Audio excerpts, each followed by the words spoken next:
Good morning. My name's Charlie Baum, and we're going to continue our discussion of monopolies.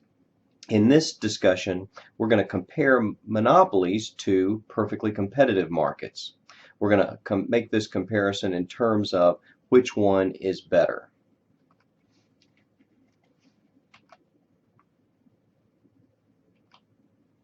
Essentially, what we're going to do is we're going to take a perfectly competitive market, and then we're going to assume that instead of there being many producers, many firms, we're going to assume that there's only going to be one supplier. The supplier will be the monopoly. And then we're going to make several comparisons. We're going to compare price and quantity with perfect competition and the monopoly to see how they change when the market becomes a monopoly.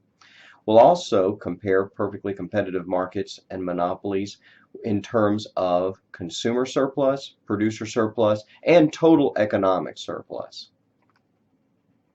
To start out, let's consider a perfectly competitive market. In this perfectly competitive market, we have a downward sloping demand curve, and we're going to assume that the market is in equilibrium at a price of PC and a quantity of QC. This equilibrium occurs where the market supply curve intersects the market demand curve. So we now know what is occurring in perfectly competitive markets. We have the equilibrium price and the equilibrium quantity. I can also outline consumer surplus in perfect competition. It's the area under the demand curve and above the price level. And I can outline producer surplus in the perfectly competitive market. It's the area under the price level and above the supply curve. Now let's turn this market into a monopoly. Instead of supply coming from many firms, the supply in the market is going to come from just one firm, and the firm's supply curve is going to be its marginal cost curve.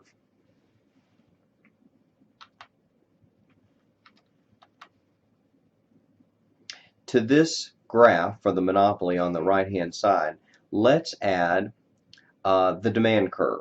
The demand curve in the market with the monopoly is going to be exactly the same as the demand curve in the market for perfect competition.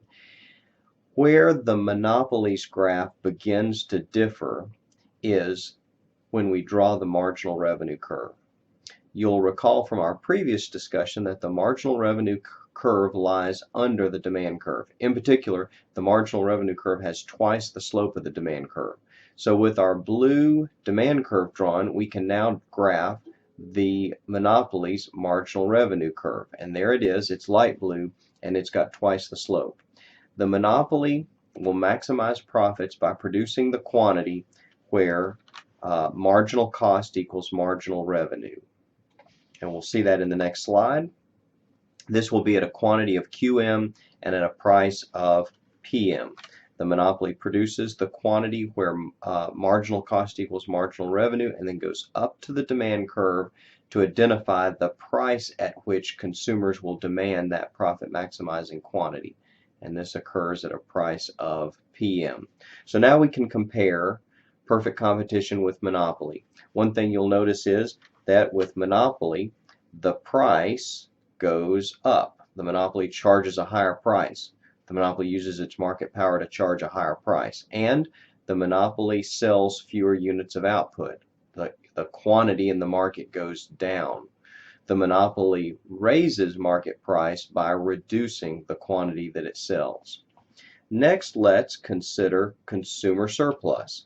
Consumer surplus with perfect competition was the area under the demand curve and above the price level, and the price was PC.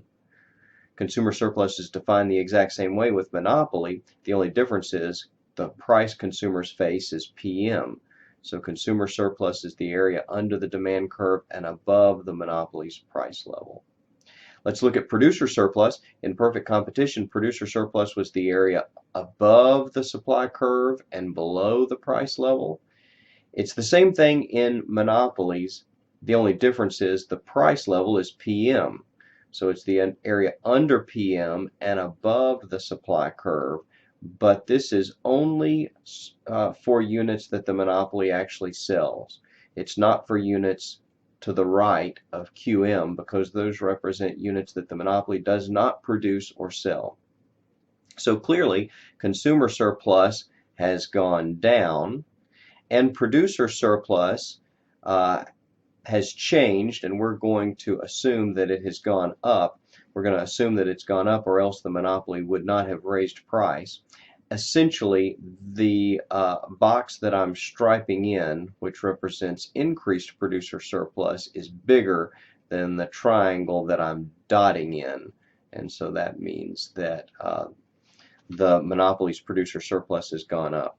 I also want to point out that with perfect competition, there's no deadweight loss.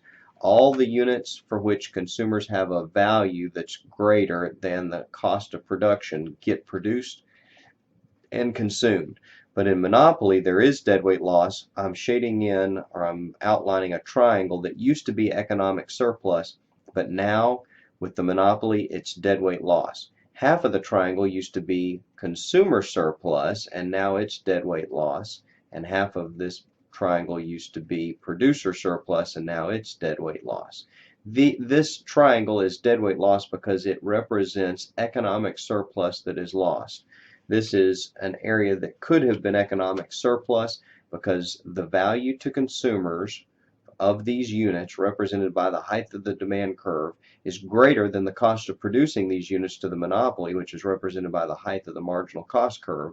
Since that's the case, producing and consuming these units would have benefited society, but these units are not produced.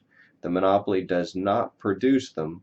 It restricts output. The monopoly is lowering output in order to raise price, in order to raise its producer surplus. We'll see much of this summarized on the next two slides. Again, in summary, with the monopoly, the price of the goods goes up and the quantity goes down. Consumer surplus clearly falls. Producer surplus rises. It has to have risen, or else the firm would not have moved away from the perfectly competitive price and quantity. And we can also identify deadweight loss from the monopoly. This occurs because some mutually beneficial voluntary transactions from the competitive market are eliminated by the monopoly. Again, the monopoly is reducing output in order to raise price and raise the monopoly's profits. And this graph shows you many of the same things that I've already discussed. Area A is economic surplus that was consumer surplus with perfect competition. It becomes producer surplus with the monopoly. But it's not deadweight loss, it's just transferred from one group to another. It's transferred from consumers to producers. The deadweight loss is the yellow area. It's areas B and C. That represents an area that used to be economic surplus with perfect competition, but it's lost and becomes deadweight loss.